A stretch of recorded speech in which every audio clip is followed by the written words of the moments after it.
मुंबई की भागदौड़ भरी जिंदगी में आजकल लोगों में असमय ब्रेन स्ट्रोक एवं लकवा की बीमारी का शिकार होते देखा जा रहा है। इस गंभीर विषय पर वॉकहार्ट हॉस्पिटल मुंबई सेंटर की न्यूरोलॉजिस्ट डॉक्टर शीतल गोयल से CEN न्यूज की टीम ने खास बातचीत की।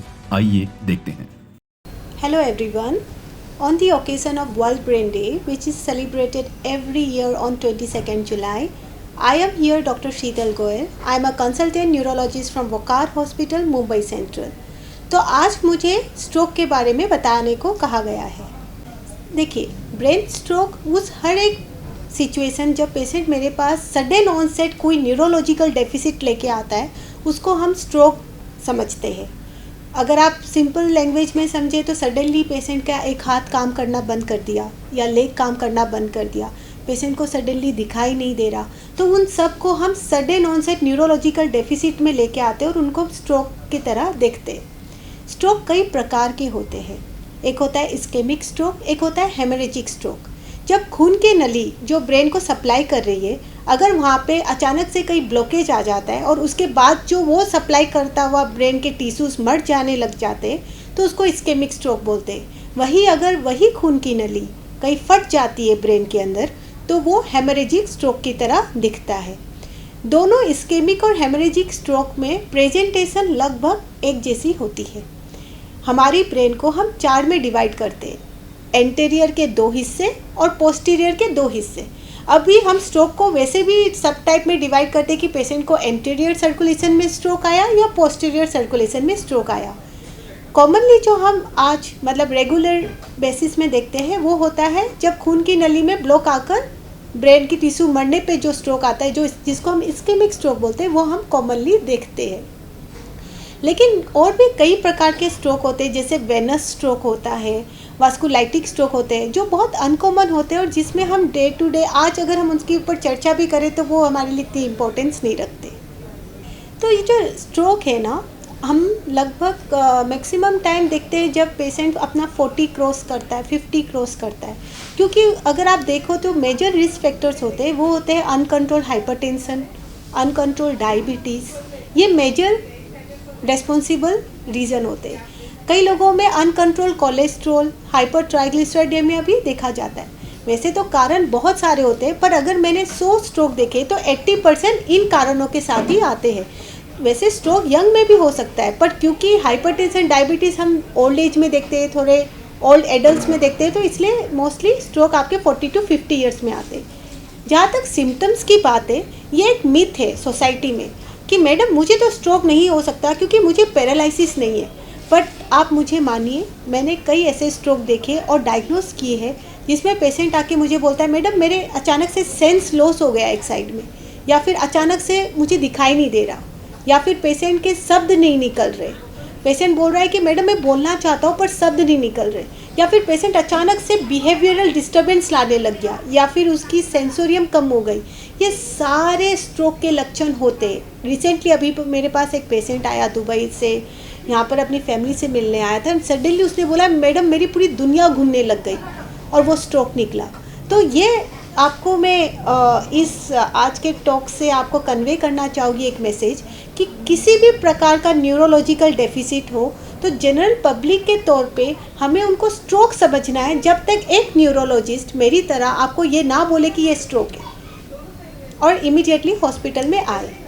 देखिए, स्ट्रोक से बचने के लिए जैसे मैंने कहा कि क्या क्या जो कारण होती है, जैसे अगर आपने अपनी BP अच्छे से कंट्रोल रखी, आपने अपनी शुगर कंट्रोल रखी, कोलेस्ट्रॉल को रखा, अपनी लाइफस्टाइल को मॉडिफाइड रखा, जैसे कि रेगुलर एक्सरसाइज की, हेल्दी खाना खाया, जंक फूड में कम ध्यान दिया, तो इस तरह से ना हम मैक्सिमम स्ट्रोक को बचा सकते हैं। लेकिन जो मैंने आपको कहा कि कई अनयूजुअल स्ट्रोक होते हैं, जैसे कि कई बार TB के पेशेंट में हमें स्ट्रोक देखने को मिलता है, कई बार बहुत सारे ऐसे कारण, तो वो उनके बहुत बहुत रेयर सिचुएशंस होते हैं और उसको हम इतना अवॉइड नहीं कर पाते। बट जो मेजर स्ट्रोक होते हैं, वो अगर आपने इन चीज़ों में ख्याल रखा तो हम इस दुनिया में मैक्सिमम स्ट्रोक को रोक सकते हैं आने से।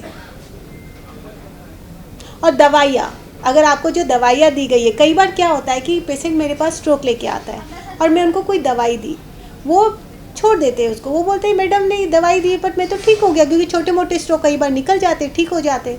उसके बाद वो वापस स्ट्रोक लेके आते हैं। तो अगर किसी डॉक्टर ने आपको प्रिस्क्राइब किया, स्पेशली एक न्यूरोलॉजिस्ट, तो मैं ये चाहूँगी कि आप लोग उस दवाइयों को रेगुलरली लें।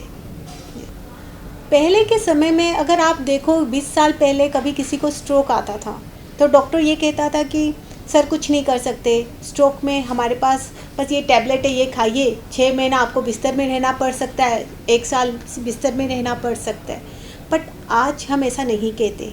आज हम ये कहते हैं हर एक को कि अगर आपको थोड़ा भी लग रहा है कि आपकी आवाज़ लड़खड़ा रही है या आपका एकदम बिगिनिंग में आपको लग रहा है कुछ गड़बड़ हुआ है आपके साथ, वो स्ट्रोक हो सकता है, तो आप इमीडिएटली हॉस्पिटल में आइए।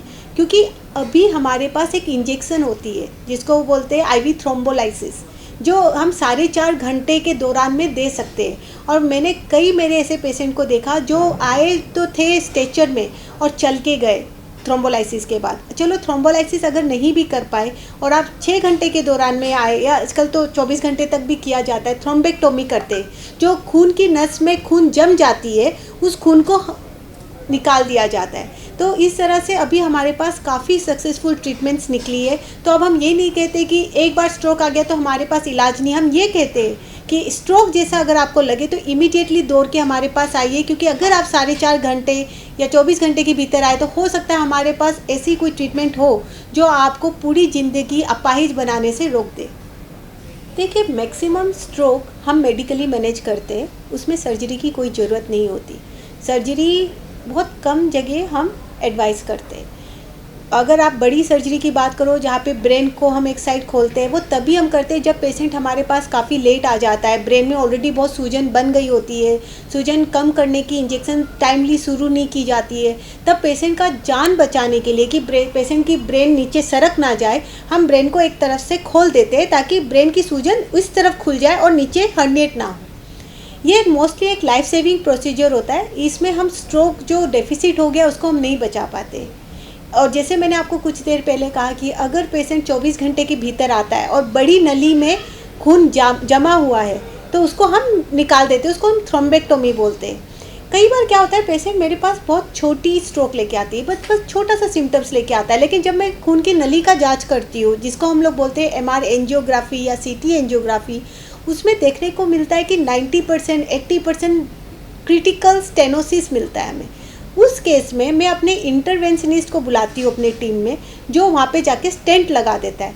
ये स्टेंट भी अभी ये बताना चाहूँगी कि ये स्टेंट पुराने ऑलरेडी आए हुए स्ट्रोक को तो नहीं बचा पाता है, लेकिन आने वाले फ्यूचर में एक बड़े स्ट्रोक से कहीं ना कहीं पेशेंट को राहत दे देता है। तो ये कुछ 1-2 सर्जरी होती है जो हम नॉर्मली स्ट्रोक के पेशेंट में करते हैं, अगर रिक्वायर्ड हो तभी। नहीं तो मोस्टली 90% पेशेंट मेडिकल मैनेजमेंट करके घर चले जाते हैं। हम लोगों को मैक्सिमम टाइम जब हम स्ट्रोक का इवैल्यूएशन करते हैं, हम हमेशा दिल के चेक को one of the part and parcel of stroke workup की तरह लेते हैं। जैसे 2D को ECG हम एटलीस्ट मैं अपने हर एक स्ट्रोक के पेशेंट में करवाती हूँ।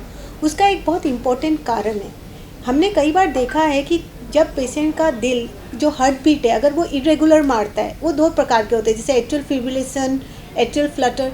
ऐसे पेशेंट में दिल में खून का गट बनने का चांस होता है और जब वो फटती है वो सीधा ब्रेन में जाके अलग अलग तरह का स्ट्रोक पैदा करता है। तो इसलिए कार्डियो एम्बोलिक स्ट्रोक बोलते हैं उसको। और ये बहुत इंपॉर्टेंट होता है जानना कि ये स्ट्रोक कार्डियो एम्बोलिक नहीं है। अगर आप पूछोगे क्यों, क्योंकि अगर ये कार्डियो एम्बोलिक स्ट्रोक है तो इसका ट्रीटमेंट प्रोटोकॉल बिल्कुल अलग होता है compare to different type of other stroke, ischemic strokes. अभी कई बार हमारे पास पेशेंट रहता है जिसके दिल बहुत कमज़ोर होता है, जो दिल काफ़ी स्लो मार रहा होता है, उसमें भी हमें एक तरह का वाटर सेड इन्फार्क्ट मिलता है, उसमें भी ट्रीटमेंट प्रोटोकॉल थोड़ी अलग होती है।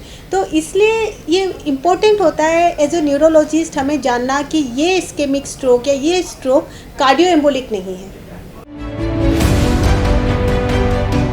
CEN न्यूज देश प्रदेश की ताजा तरीन खबरों के लिए CEN न्यूज को सब्सक्राइब करें और रहें पल पल की खबर से हर पल बाखबर।